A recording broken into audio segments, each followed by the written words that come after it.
పల్లెల్లో మన పూర్వకాలంలో కావచ్చు, ఇప్పుడైనా సరే అదే నడుస్తూ ఉంటుంది కదా. మన ఇంటికి కావాల్సినవన్నీ మన పెరట్లోనే పండించుకుంటూ ఉంటాము. సేమ్ అలాగే అంతే. లోపలికి వెళ్దామా, మోడల్ హౌస్ ఎలా ఉంటుందో చూద్దాం. అక్కడ ఇంట్లోకి వెళ్ళే ముందు ఒకసారి మనం ఫ్రూట్ బేరింగ్ ప్లాంటేషన్ కూడా చూద్దాము. ఇక్కడ ఏమేమి ఉన్నాయనేది మీకు ఒకసారి నేను చూపిస్తాను. ఇవన్నీ మనం ఇప్పుడు స్టార్ ఫ్రూట్స్ ఇవి ఆల్రెడీ ఇక్కడ బాగా కాస్తుంది. ఇది మామూలుగా మార్కెట్ లో మనం ఏదైనా ఫ్రూట్ కొంటే దాన్ని ఖచ్చితంగా బాగా క్లీన్ చేసి తినాలి. కానీ ఇది ఫామ్ నేచర్ ఫ్రూట్ కదా, నేను చాలా ధైర్యంగా ఈజీగా ఇలాగే కోసినట్టే తినేయగలను. ఎందుకంటే ఇది మన ఇంట్లో పండిన ఫ్రూట్ కాబట్టి. అంతేనా మధు?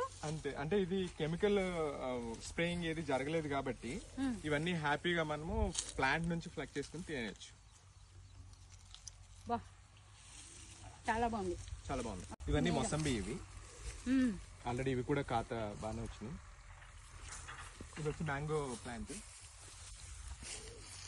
ఇది ఆమ్లా. ఇది సో వీటి ప్రత్యేకత ఏంటంటే మన ఫ్రూట్ బేరింగ్ ప్లాంటేషన్ లో ఇవి ఇయర్ లో ఏదో ఒక సీజన్ లో ఏదో ఒక ఫ్రూట్ వస్తూనే ఉంటాయి. స్టార్ ఫ్రూట్ ఒక టైంలో వస్తుంది, మొసంబి ఒక టైంలో వస్తుంది, ఆమ్లా ఒక టైంలో వస్తుంది, మ్యాంగో ఒక టైంలో వస్తుంది. సో ఇట్లా మనకి ఇయర్ మొత్తం మన హౌస్కి వస్తూ ఉంటాయి, మన కిచెన్లోకి వస్తూ ఉంటాయి. సో ఇది జాక్ ఫ్రూట్. ఇది జాక్ ఫ్రూట్, నేరేడు ఉంది, అండ్ జామ ఉంది, ఇదేమో కర్రీ లీవ్స్. అంటే ఇక్కడ సీతాఫలం ఉంది మనకి. సో అంటే మనకి ఏ సీజన్ ఫ్రూట్స్ కూడా మనం మిస్ అవ్వం అనమాట. జనరల్ గా మనం చిన్నప్పుడు ఒక సీజన్ లో ఒక ఫ్రూట్స్ తింటూ ఉంటాం. సో ఇక్కడ మీరు హౌస్ లో ఉన్నప్పుడు ఏంటంటే మీ గార్డెన్ లో ఎవ్రీ సీజన్ లో ఏదో ఫ్రూట్స్ వస్తూనే ఉంటాయి. సో మీరు ఇంకా హెల్దీగా ఉంటారు. ఇది చూస్తే బనానా. మీరు నార్మల్ గా తినే బనానా కంటే కూడా చాలా స్వీట్ ఉంటాయి అన్నమాట. క్రీపర్ టైప్ వెజిటేబుల్స్ కోసం కూడా ఇక్కడ చక్కగా ఎలాంటి అరేంజ్మెంట్స్ చేశారో చూడండి. అవును. మన తోట పని మనమే చేసుకుంటూ మన ఇంట్లో కావాల్సిన కూరగాయలు పండ్లు మనమే పండించుకుంటూ ఇలా మన ఇంట్లో మనం ఉండడం ఎంత బాగుంటుందో కదా. ఈ హౌస్ యాక్చువల్లీ ఇంకా అండర్ కన్స్ట్రక్షన్ లో ఉంది, రెడీ అవుతుంది. ఈ స్పేస్ వచ్చేసి మొత్తం హాల్ లా అనమాట. సో లోపలికి వెళ్తే మనకి 2 బెడ్రూమ్స్ ఉంటాయి. ఇది ఒక బెడ్రూమ్ అండ్ అదొక బెడ్రూమ్. ఇందులో కూడా 2 వాష్రూమ్స్ వస్తున్నాయి. సో మనకి బెడ్రూమ్ ఏంటంటే అటాచ్డ్ వస్తుంది లోపల.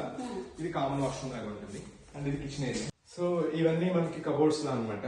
కిచెన్ లో నుంచి మళ్ళీ మీరు డైరెక్ట్ ఫామ్ లోకి వెళ్ళొచ్చు వెజిటేబుల్స్ అవి తీసుకోవడానికి. ఇట్లా మనం బయటకు వెళ్ళొచ్చు. ఇక్కడ నుంచి మనకి ఏవైతే క్రేపర్స్ ఉన్నాయో, నెక్స్ట్ వెజిటేబుల్స్ పాకెట్స్ ఉన్నాయో, వెజిటేబుల్ పాకెట్స్ నుంచి వెజిటేబుల్స్ తెచ్చుకోవచ్చు. ఇల్లు అండ్ గార్డెన్ ఎంత స్పేషియస్ గా ఉన్నాయి. ఈ స్థలం అంతా ఎంత ఉంటుంది? ఇది యాక్చువల్లీ 1/4 ఎకర్. ఇది అంటే 12 స్క్వేర్ యార్డ్స్. పావెకరం. పావెకరం. మేము కూడా ఫామ్ నేచురల్ స్థలం కొనుక్కోవాలి, ఇలా ఇల్లు కట్టుకోవాలంటే ఏం చేయాలి? ఏం లేదండి, మీకు స్క్రీన్ మీద కనబడుతున్న నెంబర్ని అప్రోచ్ అవ్వండి. క్లియర్ డీటెయిల్స్ వాళ్ళు షేర్ చేస్తారు. So you will get full information.